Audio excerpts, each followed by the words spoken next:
New ways to play Warhammer. One thing that always kind of got to me about Warhammer from a lot of the editions was the terrain rules. And I've seen a few ideas that thrown out there for new terrain rules, but I'm just going to express sort of my version here of what I would like to see. And we can bend the rules a bit. We don't have to be so rigid and play exactly as it's written all the time. If both players agree they want to make a change and try something new, yeah, you can feel free to do that and give it a shot. So one thing I really want to try, haven't tried it yet, but this is my idea. Tell me what you think of this and how you might tweak it, make some improvements, changes. But what are we looking at right now in terms of terrain? Okay, so we got this ruin here, or maybe this building, and it's basically just, I have my Chaos Marines here for an example. I got my Loyalist Space Marines right here, okay? We've got a building in the center. We've got a whole table of buildings, our cityscape. If it'll focus on for me here. There we go. So current rules, I mean, I have so many additions stuck in my head currently, like all mixing together. I started in about 4th edition. So there's a lot going on, but a lot of times the terrain rules really haven't changed much. So we've seen we got our Chaos Marines here. We want to move them into the building. Well, okay, so maybe it's impassable, and you would just measure the distance to this 3 inches up and then there. And a lot of additions, you'd have to make a difficult terrain roll or maybe subtract some distance. But basically, it was just, okay, we move a little bit into the building and we just put stuff on top, which is, I don't know, like, okay, they're on top and now they get a cover save, right? They get a cover save, or they get, and they have to move slower and moving up and down levels, and they get a little cover save, and they'll get shot at. They'll be hit by these big cannons and missiles and orbital strikes, and it's like, okay, you remove a few models, a couple of guys die, nothing happens to the building. I would love to see some destructible terrain. I'd love to see destructible terrain. We got a friend of mine commented on my last video talking about destructible terrain. I haven't been able to shut up about destructible terrain just lately, so here I am making a video on it. So my suggestion, we already have rules for fortifications. Fortifications are things you treat them like transports. You can embark in them. You use fire points. So you would move everything within embarking range, in the movement phase. If they all get it within that bubble or whatever, boom, they are now embarked in the building.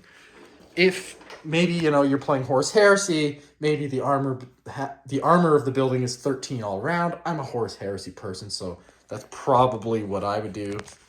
Armor 13 all around, 5 hull points or something like that, whatever it is.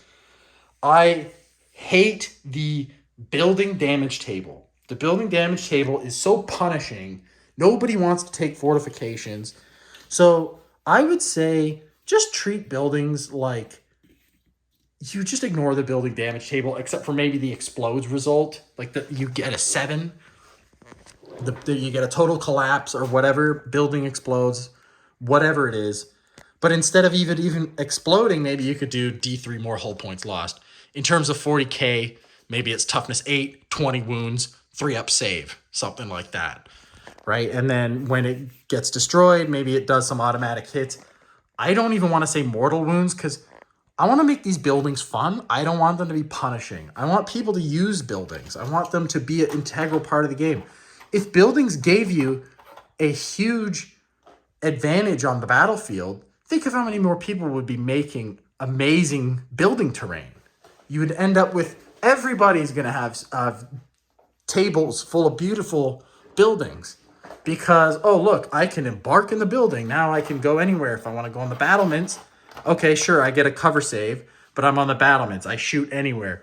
I want to charge out of the building. I can charge out of any access point, or maybe the whole building is an access point. And now here they are popping out and assaulting. If I'm embarked maybe in the bottom level, this building is really cool because the top comes off you put guys inside here. Okay. So maybe when they're embarked in the bottom level, they're not in the battlements. They're in here. I might have to lie these down because their horns stick up pretty high. Right? Now, you don't want to forget about them in there. That is a thing. But I am now embarked. Maybe you would just put them on top and say they're inside embarked. But you could do battlements, battlements, battlements, right? And then embarked. So if they were on the battlements, they could be shot at. They would get a cover save of maybe 4 up, or whatever it is. In 10th edition, you get +1 to your armor, or +2, or whatever. Embarked, they fire from these windows, as many guns as you want, and then they can assault out of it, and then maybe the Space Marines are coming in to attack. They would embark as well. Oh, but you can't embark in a transport that has enemies in it, right? Well, maybe for this we can, and they just count as all being in the building. So now, boom, they're in the building. And look at this. You got a little game within a game right here. So they want to make a charge. They can do the charge. They don't even need to roll distance. They'll be right there. But maybe they get a free Overwatch at full ballista skill because they were already in the building first. Something like that. I would like to see some cool stuff like that. I'm definitely going to experiment with playing with rules like that. Tell me what you think about this. What would you change about it? Maybe assaulting in and out of it wouldn't be as easy. I don't know. But just imagine what it would be like where you're playing this game. Moving, oh, I'm in the building, and then a Carnifex or a Mauler Fiend or something, some big monstrous creature come. They can assault the building, destroy the building. By the end of the game, you could have half of the buildings being gone. I mean, how satisfying and cool and thematic would it be you start the building with this whole, you start the game rather with this whole sprawling city, and by the end, half the buildings are gone. That feels like a battle to me. That feels like that would be cool. So I'm definitely going to be experimenting with these kind of rules. If you have any suggestions or ideas for that, drop them in the comments. Let's see what you guys can come up with on this one. I'm personally really excited about trying this. So let's give it a shot and report back on that. See you next time.